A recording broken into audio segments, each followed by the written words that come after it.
สบายดีทุกคนคลิปนี้ครับพเจ้าจะมาวิเคราะห์จุดแข็งจุดอ่อนของรถไฟฟ้าหรือว่ารถ EV นี้โดยอิงใช้สภาพแวดล้อมของบ้านเฮานี่เพื่อเป็นบ่อนอิงในการตัดสินใจของบรรดาท่าน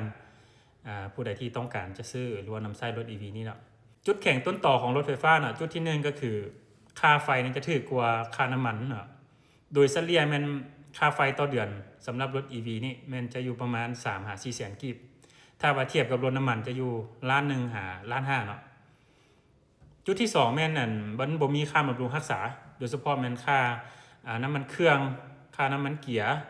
ค่าสายพาน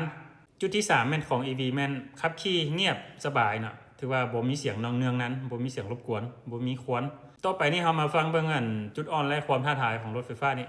จุดที่1สำหรับความท้าทายนี้ก็คือสภาพถนนหนทางของบ้านเฮานี่ถือว่ามีเป็นบวกเป็นขุมนอกจากนั้นก็ขึ้นภูลงห้วยน่ะเฉพาะเขตอยู่เขตนอกชนบทนี่ถือว่าเป็นเขตที่ว่าเส้นถนนหนทางยังบ่ทันสะดวกสบายนี่จุดที่2แม่นสภาพดินฟ้าอากาศของบ้านเฮานี่ยามแล้งพัดร้อนพ่นน่ะยามฝนพัดว่าฝนตกหลายเฮ็ดให้มีน้ำท่วมตามถนนหนทางนี่ซึ่งว่ามันมีความเสี่ยงต่อระบบความปลอดภัยและมีความเสี่ยงต่ออายุการของแบตเตอรี่เนาะจุดที่3แม่นพื้นฐานโครงล่างโดยเฉพาะแม่นจุดสากไฟต่างๆของรถไฟฟ้าเนี่ยถือว่ายังมีจำกัดเนาะจะมีส่วนหลายมันจะอยู่เป็นเขตจุดใจกลางเมืองส่วนว่าเขตออกไปนอกเมืองหรือว่าเขตเมืองน้อยมันถือว่ายังบ่มีเนาะนอกจากนั้นก็แม่นระบบไฟของบ้านเฮานี่ยังบ่เสถียรเนาะมันเฮ็ดให้มีผลต่อการสากไฟของรถไฟฟ้านี้รถ EV นี้จุดที่4แม่นการบริการหลังการขายหรือว่าศูนย์บริการต่างๆนี่ถือว่ายังมีจำกัดเนาะโดยเฉพาะแม่น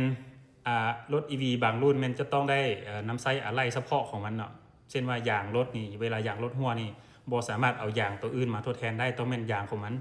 ซึ่งว่าต้องได้ซื้ออยู่ศูนย์โดยตรงหรือว่าต้องได้สร้างมาแต่ต่างประเทศเท่านั้นเนาะจุดที่5แม่นเวลาขายเป็นรถมือ2ถือว่าราคาจะตกหลายเนาะโดยเฉพาะแม่นคนลาวเขายังบ่มั่นใจต่อคุณภาพแล้วก็บ่มั่นใจต่ออายุการใช้งานของแบตเตอรี่ของรถ EV นี่อายุการใช้งานของรถแม้จะอิงใช้แบตเตอรี่เป็นหลักนะสรุปสั้นๆก็คือรถไฟฟ้านี่จะเหมาะสมกับการใช้งานในตัวเมืองหลายกว่านะและการใช้งานระยะสั้นบ่เกิน80กิโลเมตรต่อมื้อพร้อมกันนั้นผู้ใดที่ต้องการจะซื้อรถไฟฟ้ามันต้องได้กวดเบิ่งความแรงของไฟอยู่ในบ้านเรือนของตัวเองนะไฟต้องแม่นบ่ต่ำกว่า220วัตต์นอกจากนั้นก็การใช้งานรถไฟฟ้ามันต้องใช้งานระยะยาวบ่ต่ำกว่า5ปีจึงค่อยคุ้มค่าเนาะถ้าว่าผู้ใดที่ซื้อมาแล้ว1 หา 2 ปีนี่มันขายออกนั่นถือว่าราคารถจะตกหลายมันจะเฮ็ดให้บ่คุ้มค่าที่กล่าวข้างเทิงนั่นแม่นข้าพเจ้าได้ยกขึ้นจุดแข็งจุดอ่อนของรถไฟฟ้าอยู่บ้านเฮานี้สำหรับผู้ใดที่ยังเห็นว่ายังมีจุดใดที่ข้าพเจ้ายังกล่าวบ่ถึงก็สามารถช่วยคอมเมนต์เพิ่มเติมได้เนาะขอบใจ